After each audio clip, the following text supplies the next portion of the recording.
everyone, my name is Dillon Gonzalez. I'm the editorial director of GeekVibesNation.com and also co-host of the Home Dance Film Festival podcast, and welcome to a brand new episode of No Streaming Required, your weekly deep dive into all the latest and greatest in the world of physical media. We have a very special episode for you this week. We have an all-new installment of Exploring the Warner Archive.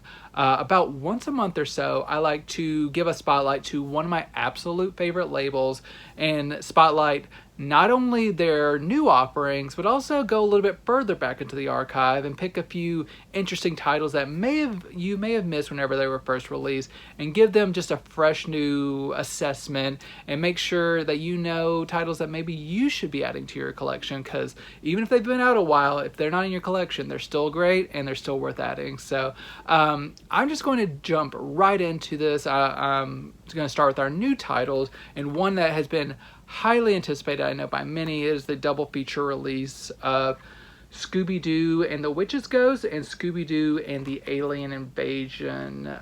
This is kind of capitalizing on the success from a few months ago where we had the Zombie Island films.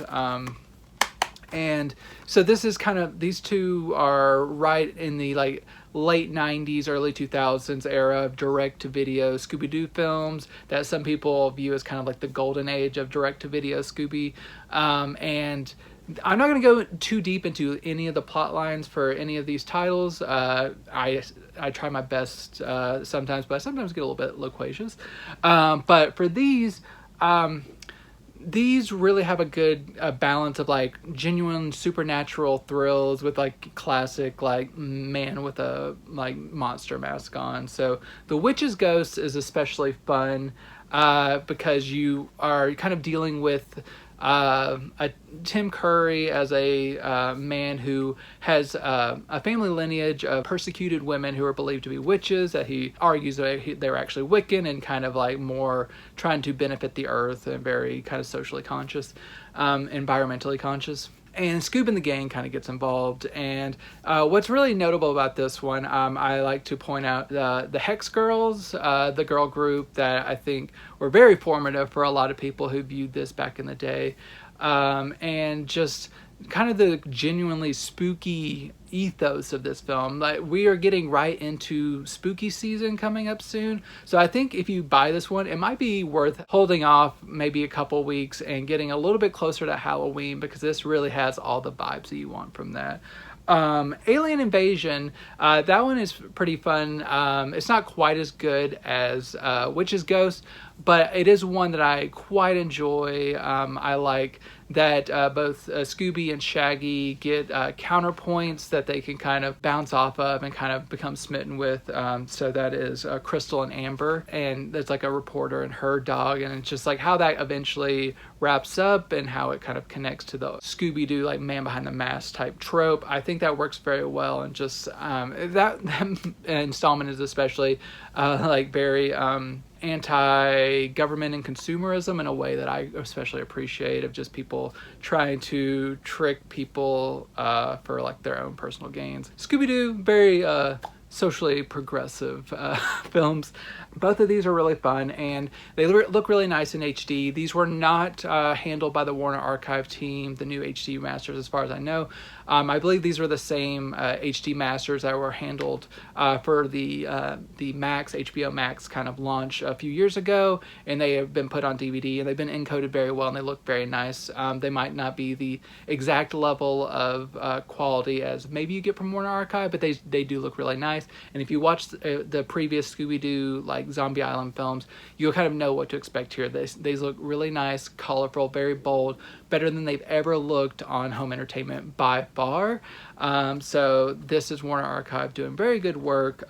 You also get a couple of making of featurettes for each film that run about 5 or 6 minutes long, a promo trailer, and then in the case of Witch's Ghost, you have a music video. So a pretty good release for Scooby fans, and 2 for the price of 1, 2 films on 1 disc, and these are pretty short, so the compression's not an issue. So this is a really good value for Scooby-Doo fans, so make sure to check it out.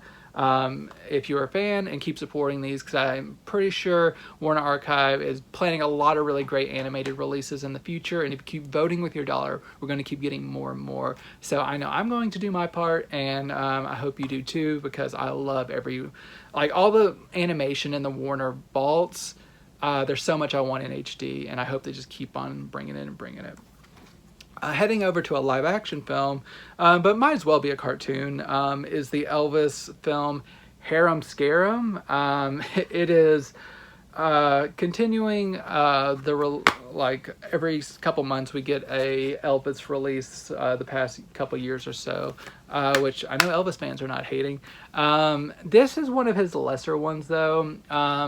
Mostly because it's very problematic in many ways. Whenever you're dealing sending Elvis in kind of like Middle Eastern kind of like Sultan territory and everything, you kind of get a little but it's a decent outing at points. It's just you don't need Elvis doing Arabian stuff. So Arabian Days and Nights, as this kind of tagline says. This is kind of like a dumb plot, which you don't come to the Elvis movies for the plot, you come for the music, but just Elvis's character getting kidnapped. He's a singer, but also trying to get him to go undercover to assassinate a rival leader, and all that kind of goes in this. And there's of course a girl involved, and plenty of musical numbers, but nothing that really kind of stands out. It's just really in terms of songs, plot, sensibility, everything. It just kind of is one of the more weak Elvis outings. I'm glad it's out just for completists for Elvis Presley, but it's just, don't expect just even kind of the baseline you expect for Elvis. It's just kind of a lesser effort, but it looks fantastic on Blu-ray. You do get this from a 4K restoration of the original camera negative. No encoding issues, very bright, bold colors. The soundtrack sounds really nice in TTS 2.0. And in terms of special features, you get 2 Tom and Jerry cartoons in HD, and a trailer. So they did the release proud. It's just the movie itself is not the best Elvis film. It still had some fun moments. It's just, you will see in a lot of these films, including my next one, a lot of these films are not the most culturally sensitive. Sometimes they have warnings on these discs, but if the movie's good otherwise, can usually put that behind, but the movie's not really that great otherwise. But Elvis fans, you can still check it out. But my next film was Spencer Tracy in Northwest Passage, which is kind of a misnomer, because this was based on a 2-part story, of which the second part never really got made, in which they would actually start doing the Northwest Passage elements of this.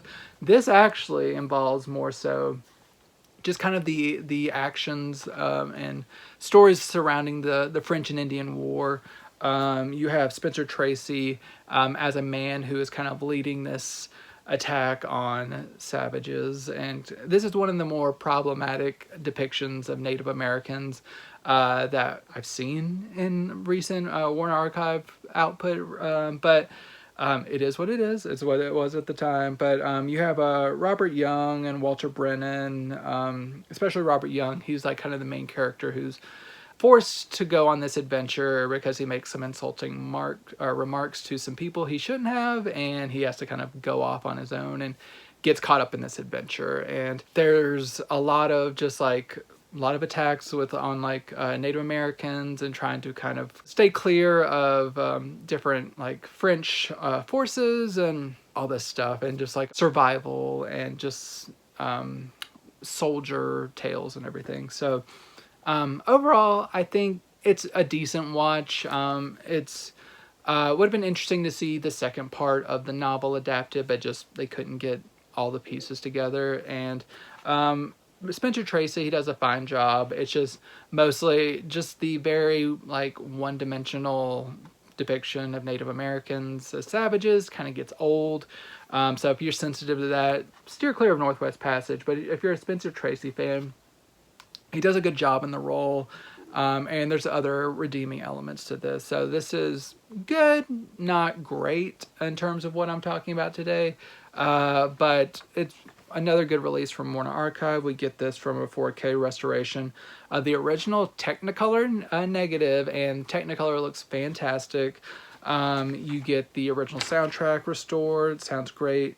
A 10-minute featurette, a trailer, and yes, so another good release, technical wise, but narrative wise, I was a little bit more mixed on it. Next film is Clark Gable and Norma Shearer in Idiot's Delight. This one, there's a lot of movies I'm talking about set around the war. This is the main thrust of this plot, is right before the eve of World War II and all that.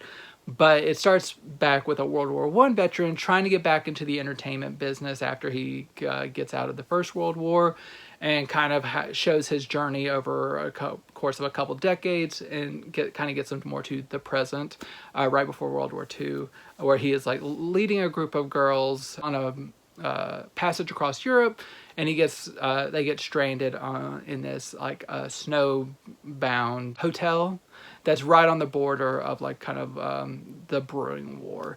And there's also this this love story of sorts with Norma Shearer, and kind of like a missed romance they had back in the past and how that connects to the future. I think this is really interesting because it really does take a more visceral take on the accounts of war at this time. And I think especially whenever this film was made, I think the America really kind of wanted to lessen the actual realities of war in cinema, and in so much as they had an edited ending that made it more like palatable to American audiences. That is included as an alternate ending, but the main ending that is included on the disc is the international cut. That does include more of like, I guess, a little bit more realistic depiction of what would probably happen in this circumstances. It's just something that American studios didn't think they could handle at the time. But this is probably most notable for Clark Gable performing, putting on the Ritz. There's like a song and dance number. There's a couple of song and dance numbers, despite this being, it's like the juxtaposition of like these people who are entertainers against like what is actually happening in the world with the war, and kind of how that kind of like forces people to kind of reevaluate what is going on in their lives and all this kind of stuff. So it's an interesting kind of take on the war, where it's not absolutely putting war at the forefront, but it's something that's lingering in the background, so it's a little bit more effective of just like people who are kind of putting their head in the sand until it's almost too late and it's on their doorstep. So for that reason, I think Idiot's Delight is a pretty good drama romance set with that backdrop. You do get a 4K restoration of the best preservation elements. So that means the original camera negative was not completely in existence to do the whole film. So what the elements they did use were in really good shape. And I think this is a really good restoration. And I don't think you'll really notice any shifts in quality throughout. It's a pretty seamless experience. Warner Archive does really great work. You get 2 cartoons, like Merry Melodies and Looney Tunes cartoons, the alternate ending that I talked about in a trailer. So if you're a Clark Gable fan, make sure to check that one out. Going to a little bit more modern film, not completely modern, I believe this was in the 80s. So this is Sissy Spacek in Marie, A True Story. This one was especially interesting to me because I grew up right around Nashville, and this takes place in Nashville, and as you say, it's a true story of a woman who kind of fought against the corruption in the kind of penal system of the time, of just like the people who were like in the place of like these penitentiaries and places of power who would let people go for a price, and kind of her fighting for what is right and trying to kind of expose that corruption that was brewing in Tennessee. And I love these types of movies of like an underdog exposing corruption story. This one does it pretty well. It doesn't really make this story, which is pretty interesting on its own, the most riveting version of itself. I still really liked it, but I think there are some ways where it could have been finessed, and there's some things with the character of Marie's home life and her children and stuff, that while giving you a little bit of illumination to the character and her background, I don't think that it is completely woven into the plot very well. It's like you have like a small movie before the actual movie takes place in like the first 20 minutes or so, and just the way it blends isn't completely seamless.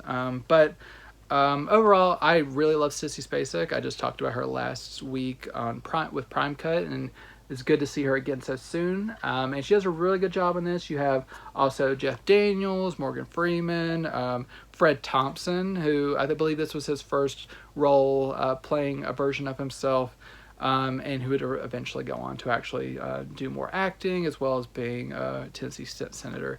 So, Marie, A True Story. We're checking out if you like kind of those like exposing corruption thrillers. My next one, released I believe in the 90s, but set quite a bit in the past, is The Stars Fell on Henrietta. This is a pretty decent drama starring Robert Duvall, and Aidan Quinn, Frances Fisher, and Brian Dennehy. So this is about it's kind of set in the world of like oil drillers and stuff. So Robert Duvall is a man who's always been trying to like find tap an oil well that will be successful, but he's always kind of just fallen on hard times and stuff until he kind of eventually finds a place where he believes that there is an oil well to be tapped. And he has to kind of convince the family whose farm it's on to embark on this endeavor, despite the whole town saying they're crazy and that there's no oil and stuff. And it's just basically this drama of just like going for your dreams, no matter who tells you that how crazy it is. But overall, it's a pretty decent like old school period drama. There's some exciting moments. There's like some expected moments, but they're pulled off very well. The acting is great. I really liked Robert Duvall in this one. Brian Dennehy plays a nice like antagonist to our main cast of characters, and yeah, it's just like a pleasant old school like adult drama, which we don't get as much from studios these days. So it's just great to kind of revisit some of these ones from the past, which may have not had the biggest spotlight, but they have some real charm to them. And in terms of Blu-ray, this is one of the weaker, newer titles that I'm talking about. I'm not sure exactly what happened, but it looks decent, but it looks like it doesn't look completely natural at all the times. The grain does not feel completely organic, especially in some of the outside scenes. And some of the color temperature is a little funky at times. And the audio mix also sounds a little bit weird. Like it sounds at times like there are kind of cues in the wrong channel at times. Like there's a little bit too much in the center channel that if that's how it was originally mixed, then I would love to be proven wrong. It just sounds like small things are kind of have issues within this presentation, which keeps it from being more of like a standout effort that Warner Archive is usually known for. Like I completely skipped over the AV presentation, but the HD transfer for Marie looks really great, and you get a trailer and everything. But this kind of made not too far around in terms of years. This new remaster just doesn't quite get to what I expect from Warner Archive. This does come with the original theatrical trailer, but no other special features. So the movie's good. The disc is fine. It's just not as great as I think it probably should be. But also another movie from the 90s, which I quite enjoyed. It's a really charming one that I'd never heard of, but this is War of the Buttons. This is an Irish drama about like two groups of kids from rival sides of the tracks. There's the working class kids and the kind of more posh kids and they're kind of just always kind of at war with one another. So they're always like throwing rocks and like kidnapping one another and like cutting their buttons off and stuff. Like that's what wore the buttons, and just kind of like this weird kind of town feud between these like young kids and stuff, and how kind of like there's a sense of respect between the two, but there's also just a real kind of feisty energy between them. It's kind of just like a real interesting family tale in the vein of like a Stand By Me or something, where there's mature things going on, but there's also kind of like a sense of childhood innocence to everything, juxtaposed with some more like weighty issues. So for that reason, if you have like a more mature family, this is a good one for like family audiences. War the Buttons. I quite enjoyed it. And it's just, I love Ireland and like Irish like imagery and movies and stuff. So that was extra special for this one. In terms of the transfer, you get a new HD master. It looks really nice. Encode seems really good. And then it has a trailer. So that is the final one in terms of newer, like our brand new features. Now I'm going back a little bit into older releases that I'm very excited to spotlight. The first one is one I really loved. From Sidney Lumet, we have Running on Empty with Judd Hirsch, River Phoenix, and Christine Lottie. So this is about a family who's kind of on the run, and because the parents, whenever they were younger, they bombed a facility to protest the Vietnam War. And they accidentally injured someone, so they've been on the run ever since. And they have a family, like 2 kids, who have never been able to live a normal life because they've always been on the run. So they're having to lie about their identities and kind of assimilate while trying to not let anyone get too close to them. And then you have River Phoenix's character, who's the oldest son.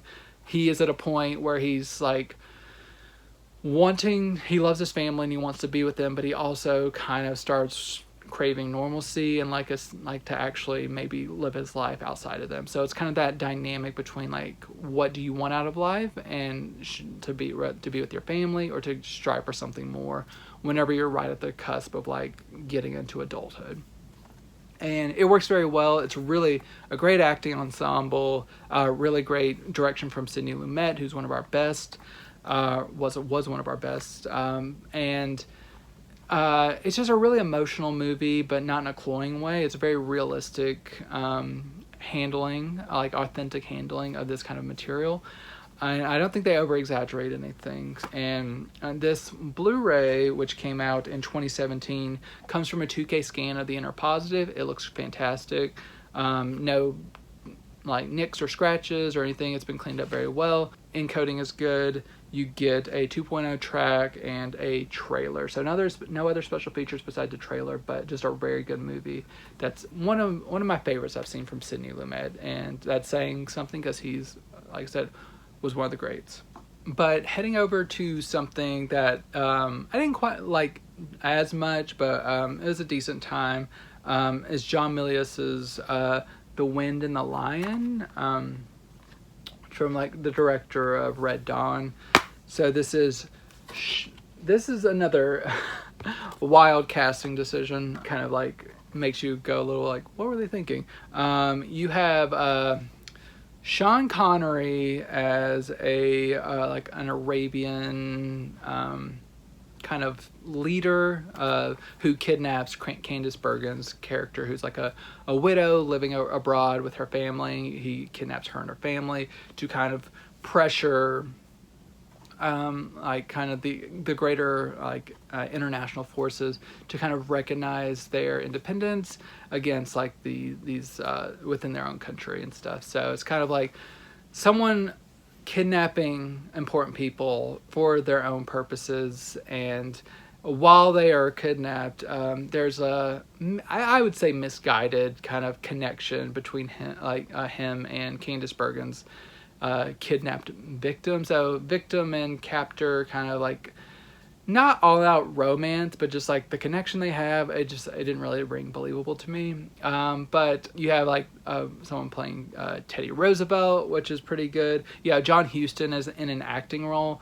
He is very authoritative, and it's always interesting to see him pop up in a performance role. Like Chinatown from a few weeks ago. And yeah, so it's kind of like a sweeping epic. I think Milius talks about his love for like Lawrence of Arabia, so they kind of filmed in similar territories as that, but nowhere near as good as Lawrence of Arabia by far.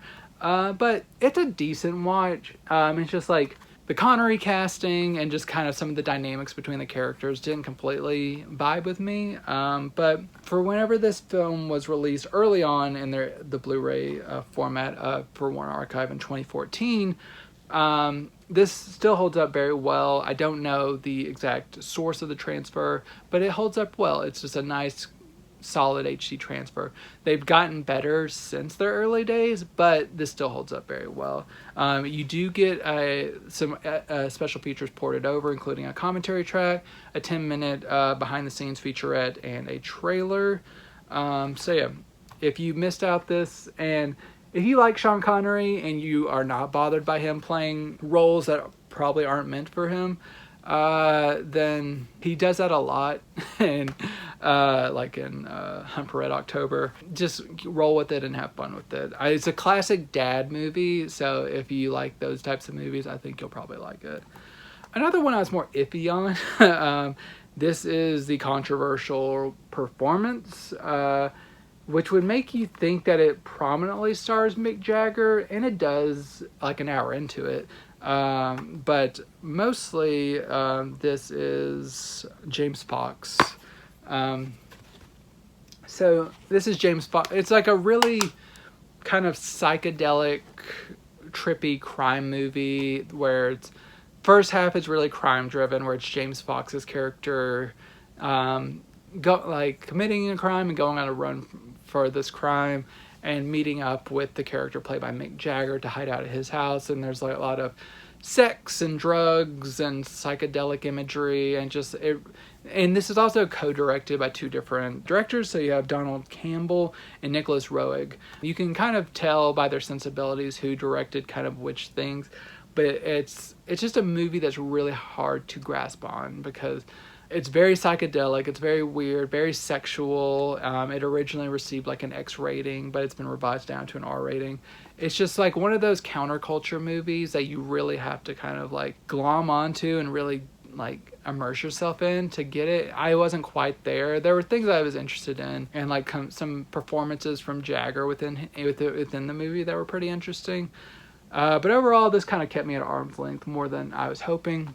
But this was another one released earlier on in 2014. It holds up pretty well in terms of like an HD master. I don't think anyone will be very disappointed. This has a 25-minute special on kind of like the legacy of this movie and why it's so controversial and everything, and a 5-minute featurette and a trailer. But good Blu-ray from Warner Archive, and Mick Jagger fans should check it out just to see him in acting mode. It's just, plot-wise, it's a little bit more challenging. Heading over to a pair of features from John Wayne and John Ford.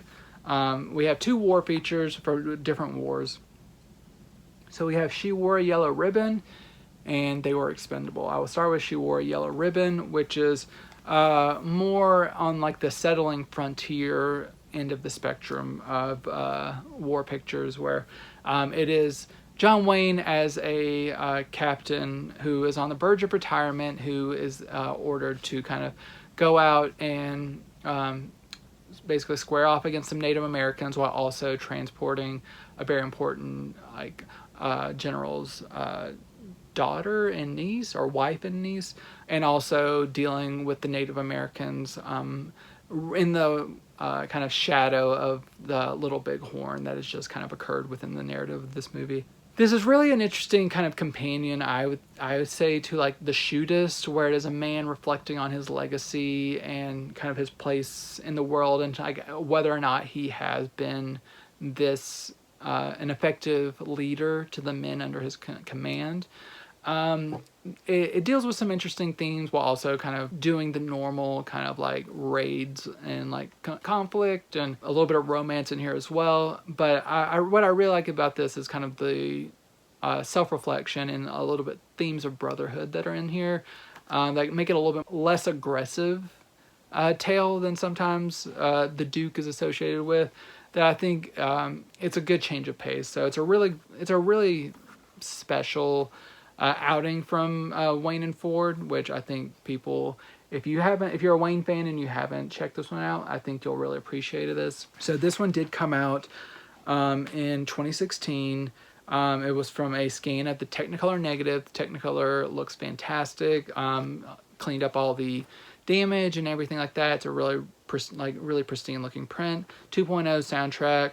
On this one, you get a 4-minute look at John Ford's home movies where he's like location scouting for this one. So John Wayne fans will like this one and the next one, which was They Were Expendable. So you also have Robert Montgomery and Donna Reed, and I love Donna Reed, so I was especially happy to see her. People probably know her best from It's a Wonderful Life, but she was in so many great movies. So this one is interesting because it deals, it's in like right around World War II and dealing with like kind of the Japanese threat to the Philippines and John Wayne and like kind of his crew dealing with the advent of PT boats and kind of so like these special crafts that they are learning to use in order to kind of more nimbly maneuver certain missions and stuff. And it's a really interesting take on like a World War II tale. And once again, John Wayne is being a little bit more self-reflective and trying to understand his place in this time of rapidly evolving warfare. And I think that really puts a more human side on the war efforts in general and kind of how he leads in direction to kind of all the things that are happening around him. And like his connection with Donna Reed I really appreciate, and just like his dynamic with his underling played by Robert Montgomery works very well. So if you want more thoughtful war films, both She Wore a Yellow Ribbon and They Were Expendable I think are worth checking out. They Were Expendable comes with a 2K scan of the fine grain interpositive. It looks very nice. It's been cleaned up very well. It's a nice like clean picture. It has a 2.0 soundtrack. Sounds really nice. On this one, you only get a trailer. There's no other special features really other than that. But if you're a John Wayne fan, this looks really nice. So in terms of like more thoughtful war films, both She Wore a Yellow Ribbon and They Were Expendable are worth checking out and adding to your collection. Heading over to another twofer, we have two films starring Richard Harris. We have Man in the Wilderness and The Deadly Trackers. I'll start with The Deadly Trackers. That one's more of a standard revenge tale of a man whose family gets killed and he goes off to catch the man and his gang who committed this crime. This has a very, very bad reputation. I didn't think it was terrible, but there's a lot of behind the scenes drama where like everyone but Richard Harris left the production like a little bit into the production, and like everyone else was replaced, and like the patchwork nature of this story you can kind of get, and it's just kind of like it doesn't all gel completely for like a satisfying experience, but it works enough for that. I thought like I wouldn't have known if I hadn't read afterwards how compromised this movie was. I thought it was good. It was just a little patchy at times, but it makes a little bit more sense when you know the context. It is very brutal, but I like Richard Harris. I'm trying to see more of his stuff outside of just knowing him as like the first Dumbledore in Harry Potter. He's especially great in a movie called Juggernaut that's out from Kino that I really like, but I don't think this is as bad as I've read from other people. And this one comes from a 2K scan of the interpositive. It's a little bit more rough than some of these movies from 2016 just because of, I believe, the nature of the patchwork nature of this original filming. So I think it looks good and pretty cohesive, but it's just a little less than some. And this has a trailer, so no real special features besides that. Man of the Wilderness over here is basically The Revenant with a few tweaks. So it's kind of based on that same story of a man who is attacked by a bear and left for dead and by his troop, but he doesn't die, and he kind of like tries to get back to his crew, and there's a lot of animosity because he is left. This is like a more kind of contemplative take on the material. I think The Revenant is more effective, but I think Richard Harris does a pretty decent job here. It's just once you've seen The Revenant and you try to go to this, it just isn't quite as thrilling. But it's a decent watch if you like if you want to explore the story in a different way. Worth checking out. So besides Harris, you have also again John Huston in an acting role. So a couple of John Huston appearances on the film side here. So another 2K scan of the inner positive. This one looks better than Deadly Trackers. It looks nice. Was resolved well. 2016 release right alongside Deadly Trackers, and a trailer and 2.0 audio. So pretty solid release. My final title is kind of a lighter one that I wanted to leave you on more of a lighter note. This is Where the Boys Are. This was released on disc in 2017. This is kind of the inhabitants of a girls' college a group of girls going on spring break down in Florida, and just kind of how that their adventures in Florida on the beach and like looking for boys and trying to have a good time and everything. The reason I like this movie, what bit I do, is because of the performers. Primarily is Paula Prentice, who this was one of her, I believe, her first role on film, and she does a great job. I kind of fell in love with her and have like tried to seek out more from her ever since I saw her in Man's Favorite Sport. But I have a huge crush on her, love her, and she does a really good job on this movie, along with Dolores Hart, Yvette Mimieux, Barbara Nichols, Connie Francis, and then on the guys' side you have George Hamilton, Jim Hutton, and I believe Frank Gorshin. Yeah, he's not listed on the front, but I remembered him. This has some progressive moments in terms of just like female sexuality, talking about female like desire and everything like that, and I appreciate that. But then also, so it was good for the time, but also watching it from now, there's a lot of things in here that I kind of cringe at, especially like Paula Prentice's character being like, she's wanting so much to like, she's interested in this guy. She really wants to like get to know him so she can get married, and which isn't bad in and of itself, but the fact that she said she wants to become a baby making machine really just like set off like alarms in my head, where like I do not like this kind of depiction of the time of just like this kind of idealism. Watching that from a modern context, it just seemed like a very weird line, and it just kind of like took me out of it. But otherwise, it's kind of what your expected movie for this kind of time period, where it's kind of a fun beach movie with some kind of dramatic things that happen that somber things a little bit, but overall it ends on a lighthearted enough note, and there's some singing and stuff, and so overall it's a pretty decent film, but there's just some reductive ideas about women's independence that didn't completely rub me the right way. But despite that, still liked it overall. So mainly because of Paula Prentice and the other performers. So you get a 2K scan of the inner positive. It looks nice, vibrant. It's set on a beach, so it's very bright a lot of the time. So it holds very bold colors. Everything looks nice. You do get a commentary track from Paula Prentice. Was that a major selling point for me? Yes, it was. It was great. She is a fantastic commentator. She remembers so much from this time. This was recorded in the early 2000s, but she remembered so much about the production of this movie.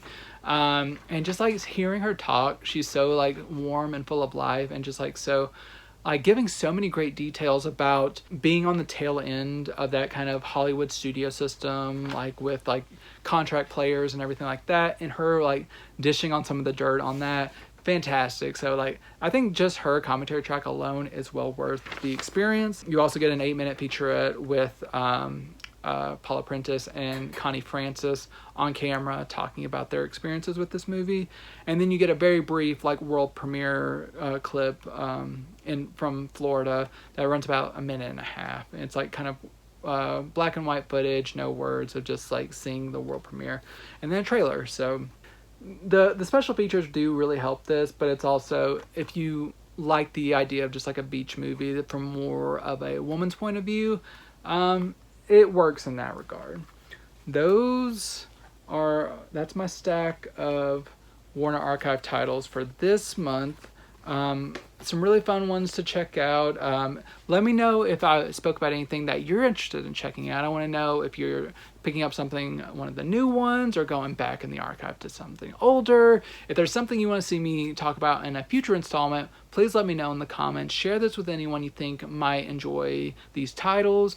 I will be back again next month with another one of these, but I will also be back again next week with one of our normal episodes. I have a ton of stuff that I've been watching that I'll be catching up on. But until then, enjoy these movies.